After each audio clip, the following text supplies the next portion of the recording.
Hello দর্শক শ্রোতাগণ, সবাইকে সুস্বাগতম আমার উৎসাহী ব্লগ চ্যানেলে।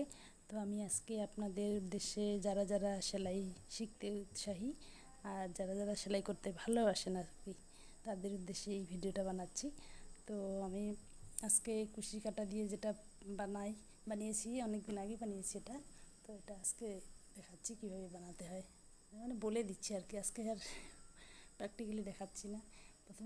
প্রথমে তো এই সাদা সাদা যে ফুলটা আছে এটা বানিয়ে নিতে হয়। যারা কুশি কাটার কাজ জানেন তারা তো সহজেই পারেন।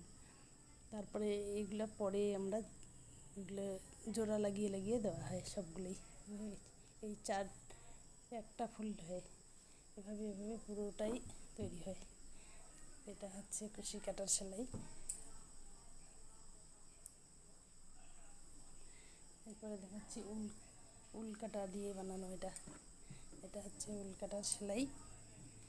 উল সুতা আর উল কাটা লাগবে এটা বানাইতে। তো এটা বানানো খুব কঠিন একটু।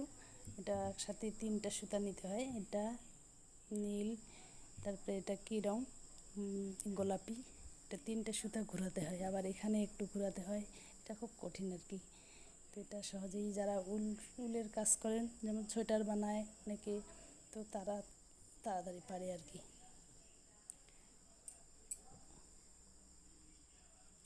আর একটা আসন দেখাচ্ছি, এটা উল কাটা দিয়েই বানানো আর কি। আসন তো না, এটাকে বলে পাপোশ, ভুলে গেছি। এটা পাপোশ। এটা বানানো সোজা আর কি। উল কাটা দিয়ে যদিও খুব সোজা বানানোটা। এটা 2 দিকে এরকম ফুল হয় এদিকে আর কি। পা মোছার জন্য পাপোশ। এই যে এটা হচ্ছে আসন। এটা উল কাটা দিয়ে, এটা উল সুতা লাগবে আর এটাতে সুই লাগবে, একটা বড় সুই, আর কিছু লাগবে না, চটের বস্তা।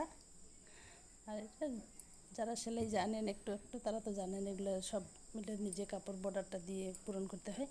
তবে এটা শুরু করার আগে যারা যারা শিখতে চান তাদের উদ্দেশ্যে বলছি, প্রথমে এই যে কী বলে সবুজ বর্ডারটা, এটা তৈরি করবেন। সবুজ বর্ডারটা এরকম করে হিসেব করে করে করে নেবেন। এই পর্যন্ত একটা পুরোটাই হিসাব করে নেবেন যে একটা ফুলের মধ্যে কতটা মানে লাগতেছে আর কি সবুজ, এরকম করে হিসেব করে করে নিয়ে নেবেন। তারপরে বাকিগুলা হয়ে যাবে আর কি।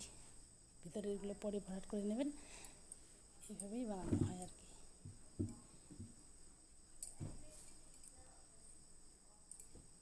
এবার আরেকটা দেখাচ্ছি। এটা হচ্ছে পাপোশ। এটাও পুরোনো শাড়ি দিয়ে এটা বানানো। তবে ডিজাইনটা কেমন লাগছে দেখুন, ডিজাইনটা। এই যে ডিজাইন, এটা 2টা কালার লাগবে, 2টা রং দিয়ে না হইলে দেখা যাবে না আর কি। এই যে এটা ফুল ফুল দেখা যাচ্ছে, ভিতরে কালারটা না দিলে এই ফুলটা ফুটবে না। সেই জন্যে এটা যদিও পুরোনো কাপড় দিয়ে বানানো, এটা খুব সোজাই, কিন্তু বানাতে একটু কষ্ট লাগে আর কি।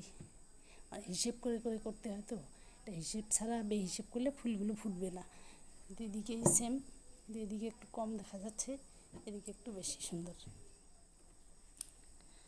যারা সেলাই করতে আগ্রহী খুব, তাদের কাছে তো কোনো ব্যাপার না, এগুলো খুব সহজেই পাওয়া যায়। আরেকটা দেখাচ্ছি। এটা হচ্ছে পাপোশ।